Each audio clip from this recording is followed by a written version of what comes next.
Hello, hope you guys are all doing well. An episode review for the 15th November. I'm going to start off, as you can see in the picture, Vicky asking Mason to pull out his phone because he's not pulling out his phone. So this is the aftermath of DeMarcus receiving a dodgy text, hateful text, and now Mason won't pull out his phone as Vicky's ordered everyone to pull out their phones. So it does look a bit suspicious on him, and he wasn't listening to her. So Vicky, what she's done is, I think even Felix has asked him to pull it out, Mercedes as well.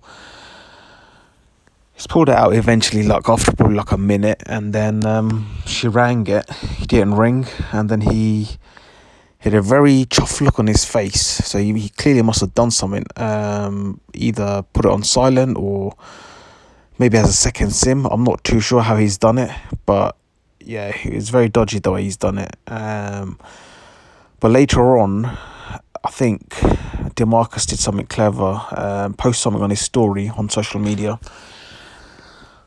and then Mason viewed it, and then sent him a text or something, and then DeMarcus confirmed it was him. So either way, I'm glad he wasn't too kind of lengthened out, so I'm glad that he was caught kind of early on, and the storyline wasn't really dragged on. But yeah, very interesting stuff, to be honest. I think Mercedes Felix will probably, he'll be kind of livid. I can just imagine him being livid once he finds out it's Mason.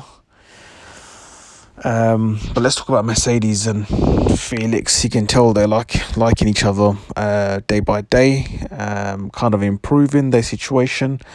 I think Felix done the right thing when obviously Mason called, Mason, but the text said the village bike, and obviously a reference to Mercedes, but Felix was just making sure DeMarcus was okay first, and he didn't even say that his son's the priority. I'm glad he made that very clear. But yeah, as you can see here, Norma's been kidnapped, and Warren's trying to find her. Warren's found a note on one of Norma's men, and now Grace is obviously questioning, why should we go after Norma if he's only known her for 5 minutes? Warren came clean and said that he's the one that needs the liver transplant. I mean, Grace does need to know the truth because she's helping them out. And then they went to the, I think, D Valley funeral home or something, and the two guys, Les and I think Godfrey, but yeah, they were just standing there like undertakers, and they literally put Norma in the coffin, which was kind of scary. And I think they both used to work for Norma, so it just shows the kind of loyalty they have for Norma. And Warren's kind of arguing his case. So I think Warren played a very poker-faced, very clever game with both of these nutters, Godfrey and Les. Godfrey, as you can see in the picture here, he's the taller one, and he played a very clever game. I think Grace was just standing there, so she wasn't really doing much. Warren's more experienced, and he was, kind of asking Godfrey, why are you doing this? My mom's done everything for you, etc. And I think, obviously, as in this scene, Warren literally finds out that Turner is a shorter guy, as he saw on the picture. And Warren couldn't believe it. He said, well, Turner had brains. And then it's a funny scene, really, because then Turner goes, no, I have brains. Almost like a kids playing a battle of wits each other. But anyway, he pulled out the gun in the end, Turner did, and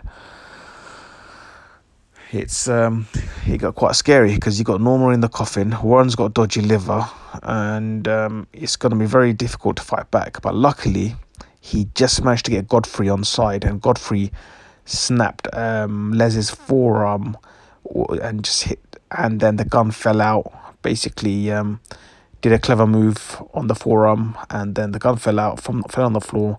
Warren and Turner, they both battle head to head to grab the gun. I think Warren was a bit more quick, and he kind of edged Turner probably with the elbow or something, and then pushed him off, and then shooted him, and then that was the end of Turner. But it just shows the experience. Even though Warren's got a his liver's not functioning fully, but he's still got that experience and still managed to come out on top.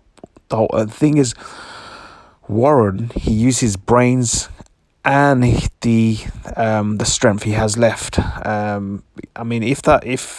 think he could have been more efficient had his liver been working fully. But then again, I don't understand why he could have done more efficiently, because he played that scene perfectly well where he got Godfrey on board.